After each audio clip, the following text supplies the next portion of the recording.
And the only reason I support aborting a black child when it comes to it being male is because when I look at the black community and the problems in it, it's associated with males and male pathology. When you talk about violence, it's associated with the males. When you talk about the women being forced upon, it's the males. When you talk about drugs, it's the males. When you talk about the fatherless children, it's the males. Every single problem that is happening in the black community, you point to the males and then you have the culprit. So for me, I think that not selectively breeding is very irresponsible when you are the only one who has control over who gets to earth. All right, shalom, shalom, shalom. First and foremost, I want to give all praises to Yahweh, Bahashem, Yahweh Shai, Bahashem, Rahakwadash, giving double honors to the elders and apostles at Great Millstone who taught me this truth. Peace and salutations to the hopeful elect. Peace and salutations to the Akim, the brethren out there on the highways and byways pushing this truth in 100% sincerity. Peace and salutations to the few and sincere sisters who believe in this gospel.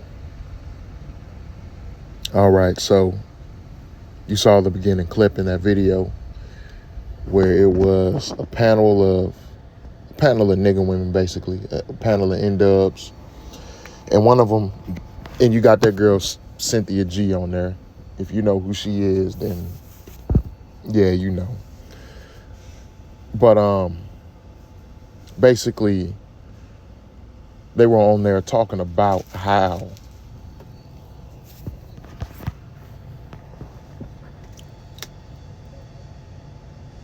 one of the problems in the black community, the so-called black community, is women not aborting the male children, right?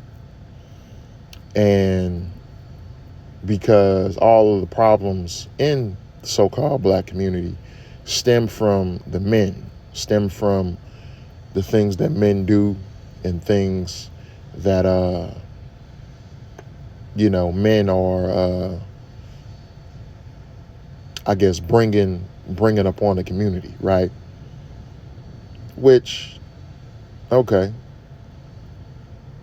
some things, the so-called niggas in society, right, are a problem within the Israelite community or the so-called black community, right? If you want to say that.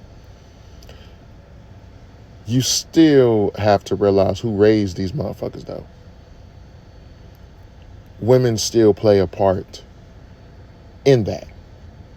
They still play a part in the raising of these problem children that a lot of these so-called black women who get on these panels, want to complain about and have something to say about, right? They are a part of that issue as well. And let's not get wrong, a lot of these N-dubs are violent as hell too. A lot of these N-dubs be causing a lot of havoc out here as well, just along with these YNs, you know what I'm saying? With these young niggas. So it's a hand-in-hand thing. The issue is, the real issue stems from, one, us being under the curses, right? But two, this devil Esau Edom, who has bred you to be this way, who has bred you to be niggas, niggas and just motherfuckers that's out here just doing whatever. So just trying to blame it on men and say, well, it's the men's fault that the community is like this, right? When you look at history, the so-called black man has also built up a community for you to be in, a community for you to come to and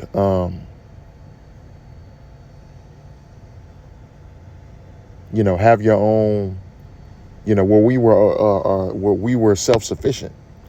We had our own, businesses, hospitals, even airports. And that community was built by the so-called black men, right? And even after it was torn down by Esau Edom and rebuilt back up, because Tulsa was rebuilt, right?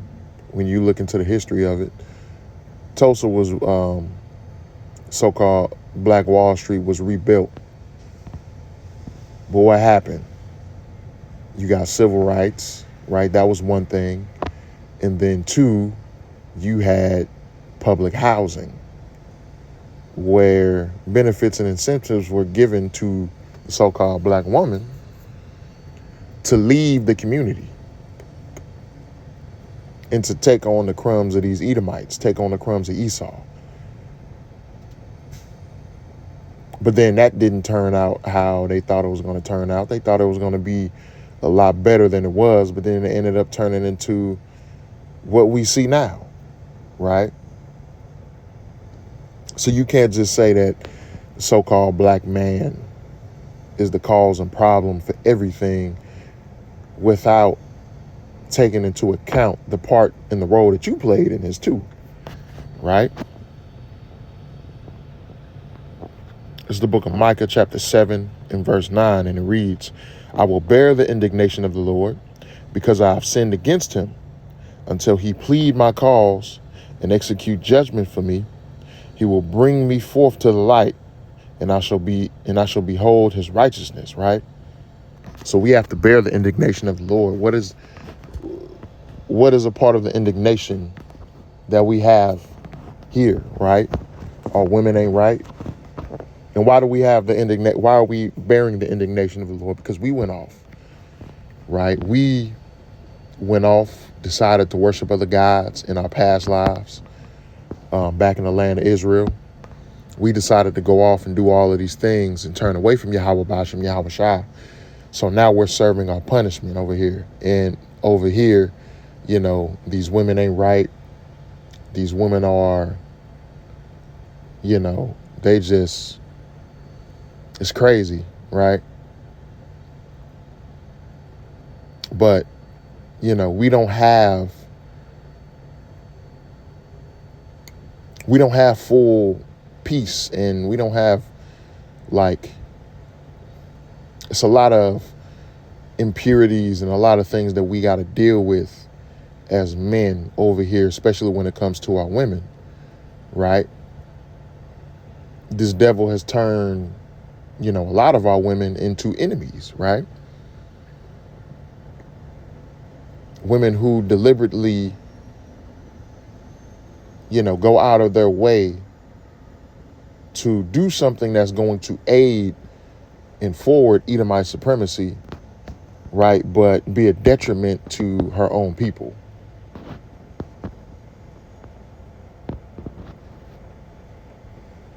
You know, you got the nigger woman culture led by women like Sexy Red, Glorilla, whatever them chicks is from Atlanta making the songs now and all that shit that everybody is popular, you know. And, you know, they rap about whoredoms, you know, being whores, going out, you know what I'm saying, controlling and running a nigga, you know, getting over on the man, taking him for everything he got, taking his money, you know what I'm saying, just taking his dignity, all that type of shit, right? And these women come out and perpetuate that in the society, right? Now, it's up to you as a man to decipher between a woman who's on that type of time with you and a woman who's not, right? And you deal accordingly. But also, if we're looking out at things, right, these women are they're not for us, right? Verse 10, it says, then she that is mine enemy shall see it, and shame shall cover her, which said unto me, where is thy Lord, thy power? Mine eyes shall behold her now. Now shall she be trodden down as the mire of the streets, right? Because there's going to be a day where these women reap their judgments. You know, where these women are going to have they're going to have, full out judgment being brought on to them, right, by this devil, by their own men, and simply just by Yahweh Bashem Yahweh Shai. The Lord is going to bring great judgment onto the Indub, the women of all the tribes, really, over here in Babylon the Great. But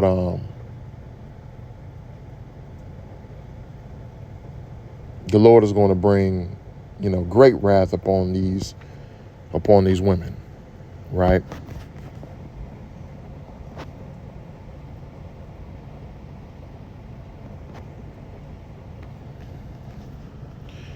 Just the book of, actually, let me go here. Let me go to Micah. It's the book of Micah, chapter 2 and verse 10, and it reads, it says, "Arise ye and depart, for this is not your rest, because it is polluted. It shall destroy you, even with the sword destruction," right? So here in Babylon, here in America, this is not our rest. This is not where we are to be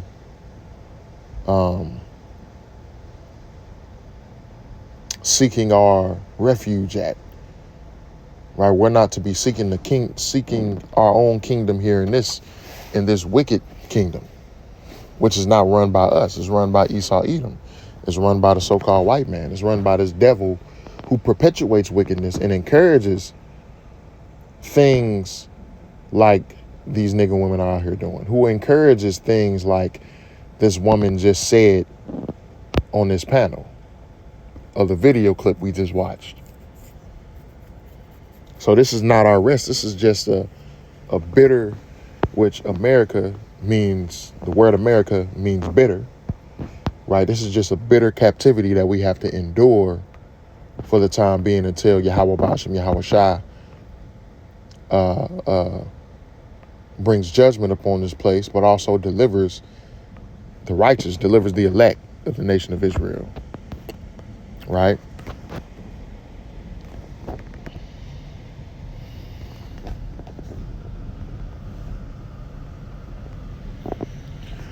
This is the book of Ezekiel, chapter 9 and verse 4, and it says, "And the Lord said unto him, Go through the midst of the city, through the midst of Jerusalem, and set a mark upon the foreheads of the men that sigh and that cry for all the abominations that be done in the midst thereof." Right? "And to the others he said in mine hearing, Go ye after him through the city, and smite. Let not your eyes spare, neither have ye pity. Slay utterly old and young, both maids and little children, and women, but come not near any man upon whom is the mark, and begin at my sanctuary. Then they began at the ancient men who were before the house," right? So verse 4 speaking on the elect, speaking on the men that sigh and that cry for the abominations in this captivity. Number 6, verse 6 is talking about what? All of those who rejected the Lord. And it mentions women twice.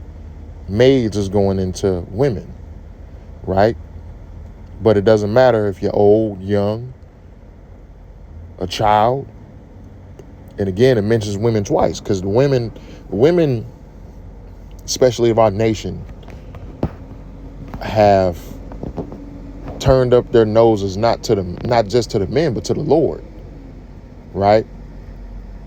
But they follow after this devil. They follow after this Edomite who they deem to be God, right?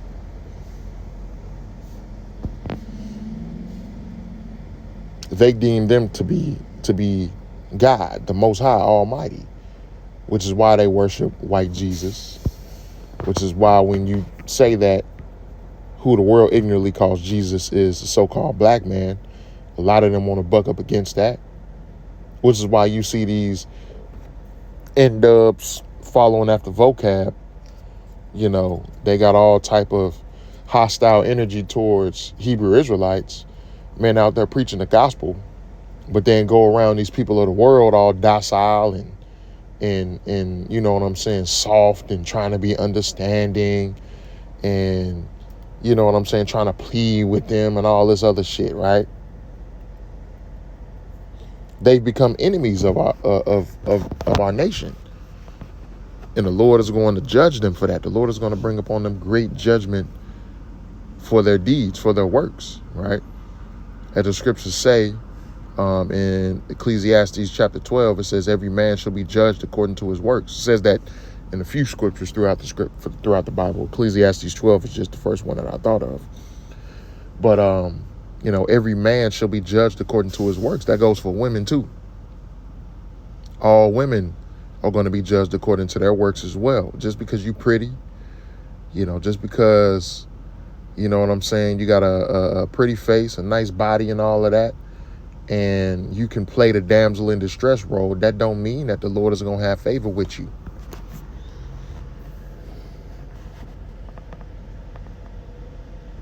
That don't mean that the Lord is going to,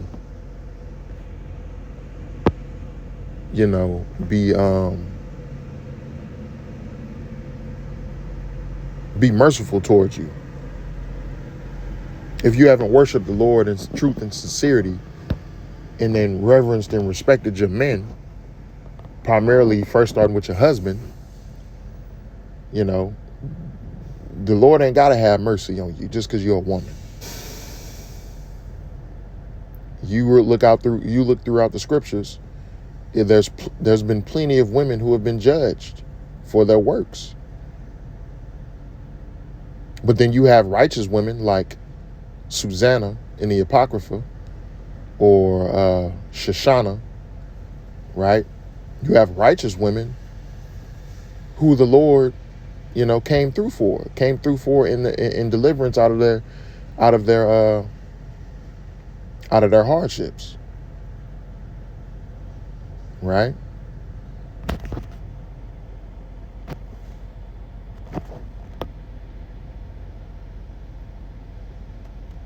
It's the book of Sirach, chapter 26. I'm going to start at verse 5. It says, there be three things that mine heart feareth, and for the fourth I was so afraid, the slander of a city, the gathering together of an unruly multitude, and a false accusation. All these are worse than death. But a grief of heart and sorrow is a woman that is jealous over another woman, and a scourge of the tongue which communicateth withal, right? Now, if you've ever dealt with a jealous woman, you know how much of a damn headache that is. How much of a headache, and how,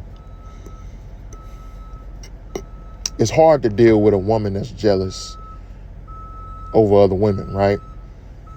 Like, for example, you meet a woman and, you start to deal with her and you're honest with her and you let her know that she's not the only one, only to turn out that this woman is a jealous, crazed individual, and she causing problems at every turn. Everything that you do is always got to be another, it's got to be involving another woman. You could be sitting down in a room by yourself, just sitting there looking at the wall, and she like, it must be another bitch on the other side of that wall, because you trying too hard, you staring at that wall too hard, that you trying to see through it, and it got to be another, you know what I'm saying? It be shit like that, right? Verse 7, it says, an evil wife is a yoke shaken to and fro. He that hath hold of her is as though he held a scorpion, right? So for those who, a woman that's an evil wife, and you gotta, like, for example, Steph Curry. Aisha Curry done got on the podcast and said some other bullshit, right? Embarrassing this man, speaking down on her husband in public on a podcast where hundreds and thousands and even millions of people can see it, right? That's an evil wife. That right there is an evil wife. Here it is. This man is one of the greatest players in the NBA, in the NBA basketball league, right? Got millions of dollars. You can have any lifestyle that you want, all because you're his wife, right? And I was listening to I was listening to another podcast. They talk about dating, relationships, game, and everything like that. Um, and they were like, yeah, like the only reason that anybody is interested in talking to you is because you're Steph Curry's wife. The only reason anybody is interested in having you on a podcast is because you're Steph Curry's wife, right? But Ayesha Curry is an example of an evil wife, because look at the things that she does on camera. So imagine what she could be doing behind the scenes. Imagine how she could be treating that man behind the scenes. Verse 8, it says, a drunken woman in the gatherer abroad causeth great anger, and she will not cover her shame. The whoredom of a woman may be known in her haughty looks and eyelids. If thy daughter be shameless, keep her in straitly, lest she abuse herself through overmuch liberty, right? And these women out here today, they have too much liberty. They have too much liberty to go out here and do whatever they want, right? Without order and instruction from a man. Like back in the ancient days, women didn't have an option to be quote unquote free from the order of a man. And even today, when you look at it, they're still not free from that, because they're either following a man in their own home, or they're following society, which is run by the Edomite man, right? So they're essentially following the man anyway, right? The caveat, though, with them following the Edomite man is that he has given them liberty to do what? Go have abortions, liberty to go and sleep with anybody they want to sleep with, liberty to disrespect you, liberty to have a child by you or from you and put you on child support. And you know what I'm saying? It's a myriad of things that women have that they're able to do to you as a man, and you have no option against that except to just not deal with them, or just make sure you choose very wisely, right? So